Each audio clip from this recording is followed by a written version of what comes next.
Hi there. Welcome to this episode of Write With Me at IELTS Juice. In this episode, we are going to plan another essay, and the rubric is here that says, as most people spend a major part of their adult life at work, job satisfaction is an important element of individual well-being. What factors contribute to job satisfaction, and how realistic is the expectation of job satisfaction for all workers? There are two questions. It's a two-part question, and we're going to plan and address this one. This plan is going to be one of many approaches that you can have to this question. Now, let's break it down. First, we're talking only, as the topic says here, that it's the first line. It says many people who are workers. So we're not talking about teenagers, children, toddlers, senior citizens, retired people. We're only focused on adults and only adults who work. And then we're introduced to a concept called job satisfaction.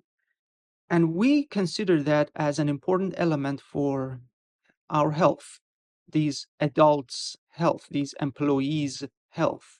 That's called, here is called well-being. These are the key elements that we need to address in our paragraphs, in our 2 or maybe 3 body paragraphs. The rule of thumb is when you have 2 questions, you need to have at least 2 paragraphs, and you devote each paragraph to each question, and you do it like that. That's the rule of thumb. You can, of course, write more paragraphs. That would be fine still, but just be careful. We're limited in time, and we are also under exam conditions, so it's going to be a lot of stress involved.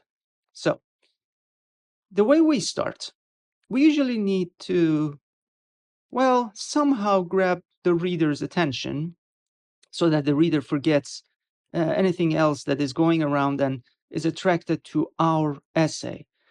In IELTS, it's optional because, well, the examiner is paid, is on a payroll to read your work and score it. So the examiner is already motivated enough. I keep telling you guys, because if you are going to write your first sentence as an attention grabber, it's going to be an optional piece. It's totally optional. You can have this attention grabber, or you can leave it as it is, and you can skip it, and you can start immediately with the second question, or with the second sentence.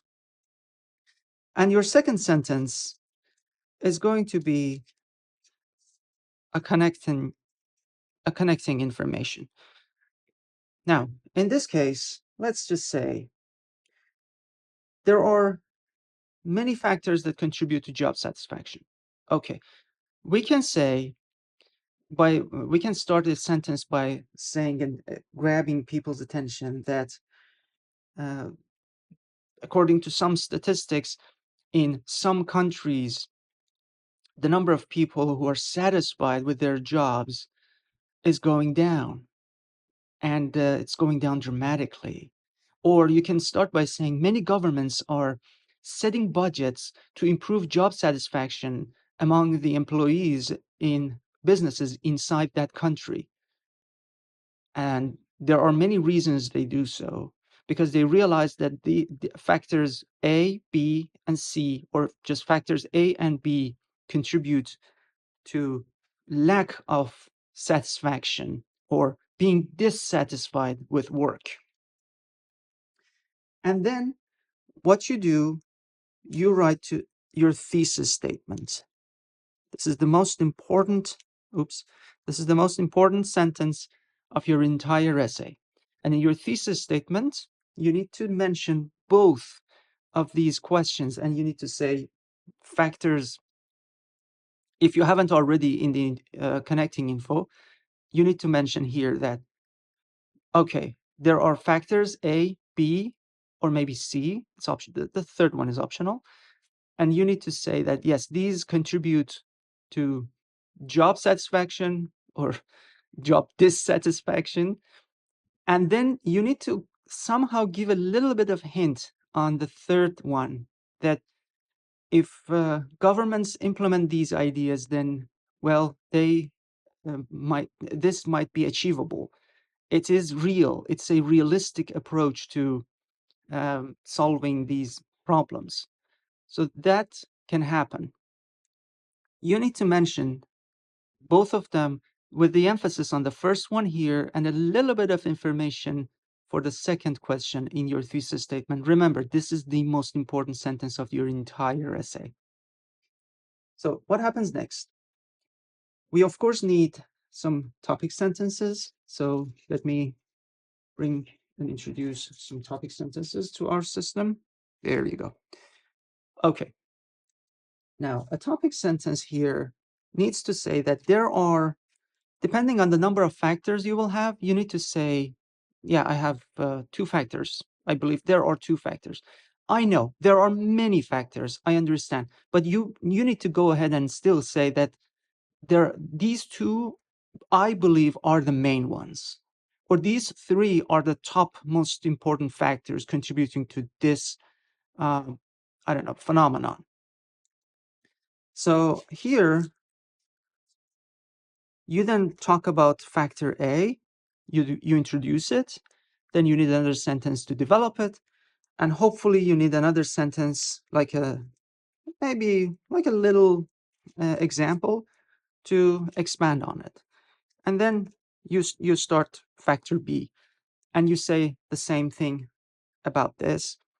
You need to introduce it, then develop it, and then come up with an example, ideally, of course.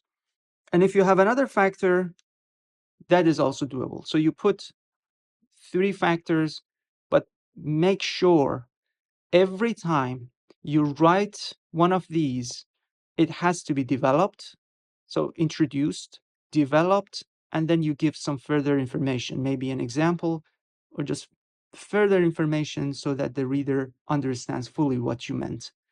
Every single one of them, I repeat, every single one of these factors deserves development, introduction, examples.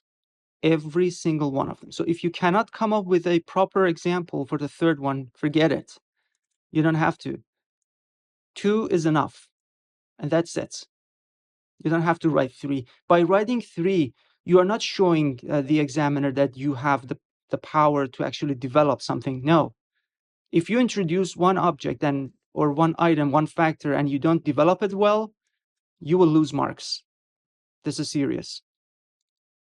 Another approach to this one is to introduce a paragraph. So you can, instead of doing this, you can say, factor A is going to be my first body paragraph, and I'm gonna give factor B its own paragraph because I have a lot to talk about. So it's not more than just introduction and then development. You actually have some elements to add to this because it's such an important element for you. You have vocabulary, you have words to mention, grammar here that you can add. By separating these 2, they're still going to be fine. In this topic sentence, you introduce factor A. So maybe basically it's better that they both, like, they're like that. And then the factor B also. So you introduce factor A in this paragraph, and then you develop it in one paragraph completely. And then you go for another paragraph, you introduce it, and then the whole development happens over here. So that is also another approach you can do for your first question. In the second, or maybe in this scenario, in your third body paragraph, we need to focus on the second question. The second question is, how realistic is the expectation of job satisfaction for all workers? We basically need to talk about how realistic it is. And in the topic sentence, you need to say if you believe it is realistic, it is real, not fictional, not imaginary, or you need to say, it's imaginary, and then you develop it here, why you believe it's imaginary. You cannot satisfy all people on the planet. It's not black and white. It's not 0, 1. It's not categorically accurate. And if you really want to show the power of your command over English, you might come up with something like it depends. So it's in between. It's not yes 100%. It's not no 100%. It's something in between. And that's difficult to do. Warning, that is difficult. But if you're going to do that, make sure you do it correctly. Because if you say it depends, then you need to develop it. And this paragraph must be devoted to why you believe it is somehow realistic, not 100% realistic or 100% unrealistic. All right. So once that part is over, we're left with our conclusion. In the conclusion, we need 2 sentences, one of which should be another time that you say your first statement, and it has to be the same. These two has to go together. So they work together, all right? You paraphrase it. Another sentence. Now, you might say, Kasra, I can come up with 2 sentences already. Fine. If you can come up with 2 sentences for this, good. You say once that, yeah, factors A and B, and make sure A is first, B is second. Be careful, the organization matters. So if this is my first body paragraph, this is the second one, third one, you need to follow the exact pattern here.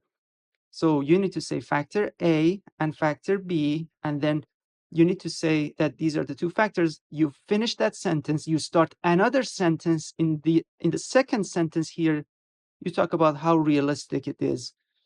And you again say maybe it was realistic, it was unrealistic, or it was somehow in between. But you just repeat it. Do not add any new information in the conclusion. Just basically paraphrase whatever you have said. But if you ended up with only 1 sentence, you can always have an optional sentence here, which is still on the topic, and you can come up with a prediction. Like, if governments don't follow, I don't know, the things that I mentioned in factors A and B, they will keep contributing to people being dissatisfied with their job. Or if it is realistic, but it is not 100% realistic in anywhere on the planet. So, I mean, these countries, it is realistic, but not in other countries. And you vaguely mentioned that the things that you said are limited to the information that you have. So you don't know what happens in other areas, and you suggest basically that more survey needs to be done. More research needs to be done. We need more budget. We need more people. We need students to investigate this matter more. We need time. So basically, you either suggest more moves based on what you talked about earlier, or you predict that if this remains, what will happen next. And you give a vague, unclear answer what it's going to look like. Remember, this is just one of the ways that you can approach this particular rubric. And I hope you give it a try. And next time, I'll be assessing your essay that followed this pattern, or you came up with another plan to approach it, and hopefully it is to the point and clear. If you want to see a sample done on this particular topic, click over here. And if you wish to see other videos in this series and how you plan other rubrics, click over here. And until next time, eat healthy.